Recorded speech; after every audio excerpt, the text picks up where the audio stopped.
Nandyan si Lola, nagbibigay ng babala. Ikaw ay makinig. Nandyan si Lola,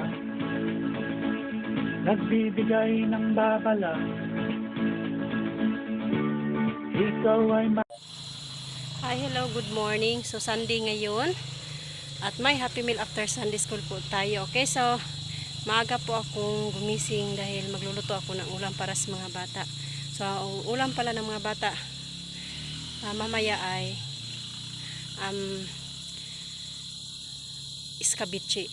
Okay, so iskabichi yung ulam ng mga bata. Okay, so, babalik ako mamaya para sa pagpapakain ng mga bata. Okay, God bless.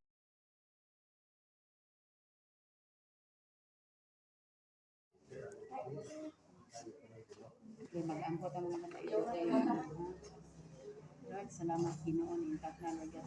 Lord God, salamat to Diyos. Magiging sa mga kabataan, Lord God, ikasubang karoon to Diyos. Sa pagkaon, Lord, ikaw makapanalangin ini Ginoo, walay kagaw sakit pala sa makatakboy nini Lord God, isang pamangginos ng sponsor ani Ginoo, mag-bless ka sa pagpanarbaho man Lord God, isang paman Lord God, and blessing Lord God, yung gihatag ko Diyos sa mga kabataan Lord God, ikaw Ginoo makapanalangin ni Lord God, hangtod sa kantura Lord God, dalaygon ka o Diyos, mabusog sila Ginoo, dunay kahika Lord God, hindi ka hiyakan ni mo God, kinito Lord, ako pasalamatan sa ngalan ni Jesus.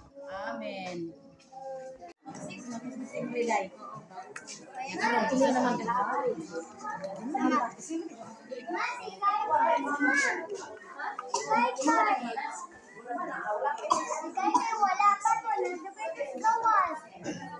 Ikaw doon, mama na? Dito sa gawas.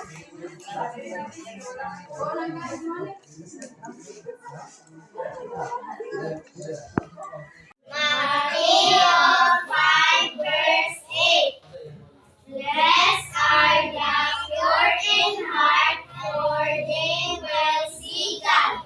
Thank you, Jesus, and thank you, sponsor. Nandyan si Lola, nagbibigay ng babala. Ikaw ay makinig, wag nang mag-alala. Lola,